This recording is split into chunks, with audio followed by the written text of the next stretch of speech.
Into Dominion Week starting basically now, catching up with Lisa Miles and Powderkeg. Firstly, hello, Lisa. Hello, Paulie. Beautiful day here in Darrawee, Gwym. It's always lovely weather like this, isn't it? There's not even a stitch of wind. No, it's always perfect. Yeah, but definitely. Sunny one day, perfect the next. Yes. There will be a lot of people saying, what? But it is a nice day. We've got Powderkeg here behind us, and he's a bit of a dude. He's a lovely horse here at home as well, and there's a fair bit about him. One, the Into Dominion's about to start. How are the excitement levels, like for a small stable, to have a horse like this capable of running in it? How are the excitement levels? Very excited, very excited. It's something that excuse me, Keg. It's something we've sort of had planned out for some time, and to actually get him there in one piece is awesome. Yeah, very excited.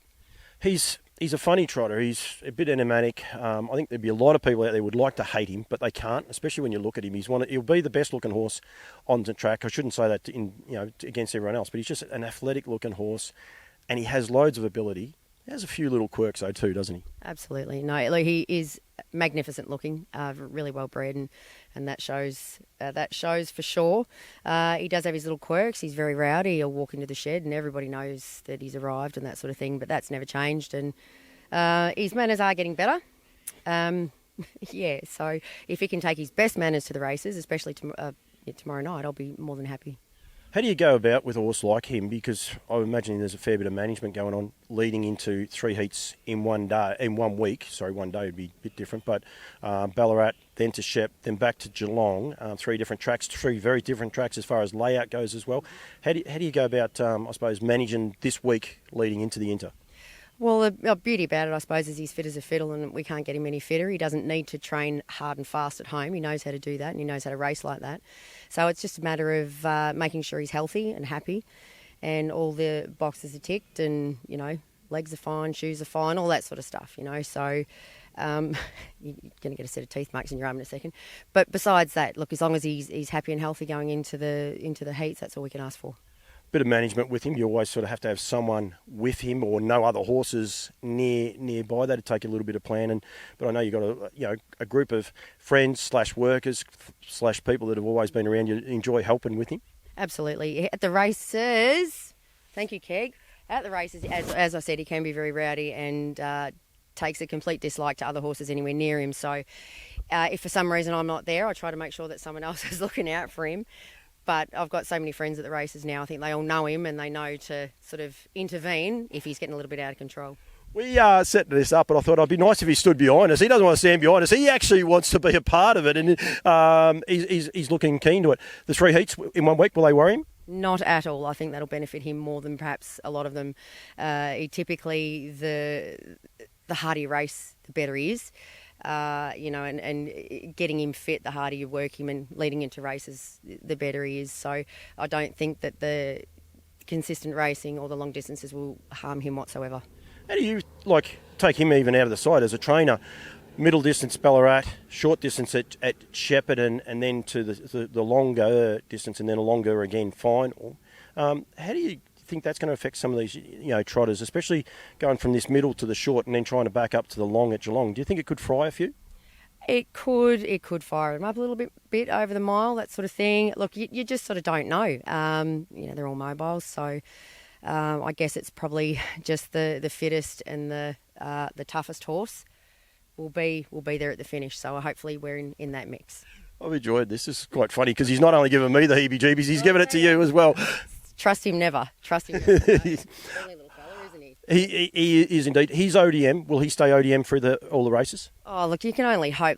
We were in a similar situation leading into the Southern Star. So he was ODM for the heat, and then was actually back in the draw for the final, and consequently came out of 2. So I don't really have any major issues if he does end up back in the draw. It's probably one of those things you've got to. If we do end up back in the draw, that's a good thing. He can muck up in or out of the draw. Anything can happen. So we'll just hope for the best. You don't enjoy doing the interviews day of the race, day before, because it can moz you. We don't have to worry too much.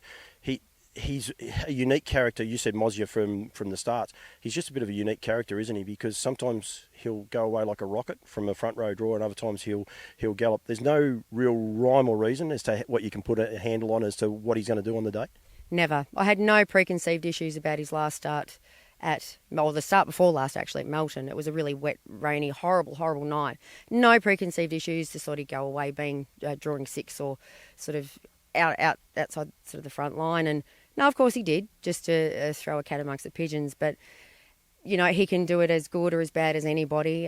His standing starts, which is probably not going to come into play, of course, for this series, but his standing starts, he could completely muck it up or dodge gallopers left, right and centre and it not be an issue. So, look, who knows? We just got to try and talk him into doing what he knows to do best. As a trainer, as a trainer, when you go out, does he give you any telltale signs? When you're doing your preliminary, do you say, oh, I've got the good keg or the bad keg, or is it just... you're not sure until the mobile goes away, and even sometimes after that's 200 metres after that? No, he just leaves it to the very last second to let you know, kind of thing. But generally, if you're around, if you can get through the start and the first 100, he's generally safe as houses. I don't want to moz myself there either, but he is brilliant in a field, on the fence, pushing out, that sort of thing, and he loves to sort of sit sprint too. So, if we can have every bit of good luck that we could possibly muster up and have saved it for the Inter Dominion, then I'll be happy.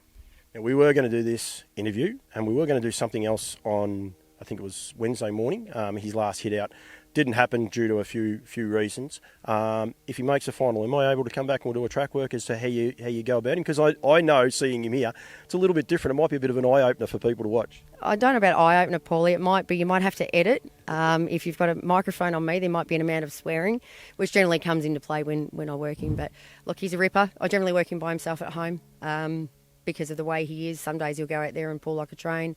Other days he'll be...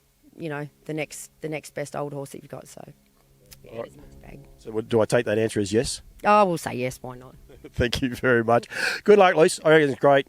Small stables. That's what Inter Dominion. Do you enjoy the actual Inter Dominion and the build-up and the whole concept of it? Absolutely love it. Any Grand Circuit racing, I absolutely love, and being part of it is next level. And this is why we do it. And that is the pinnacle of what we do. And this is the time to enjoy it for sure. One thing I like about this Inter Dominion series this year, there's so many small stables that have got, ones and twos. Paul Miles drove past before. They've got their first emergency's got to run as well. There's so many good stories, isn't there? Absolutely. And, we're all in it together, and I wish everybody the best of luck. Lise, thank you. Good luck. Keg, on your best behaviour for 4 runs in a row, mate, all in the space of 2 weeks, and we'll see how you go. Good luck, Lise. I'll see you tomorrow night, but I won't be interviewing you beforehand. Hopefully we might have a chat afterwards, though, with a good run. That'd be nice. That'd be perfect, yes. Thank you.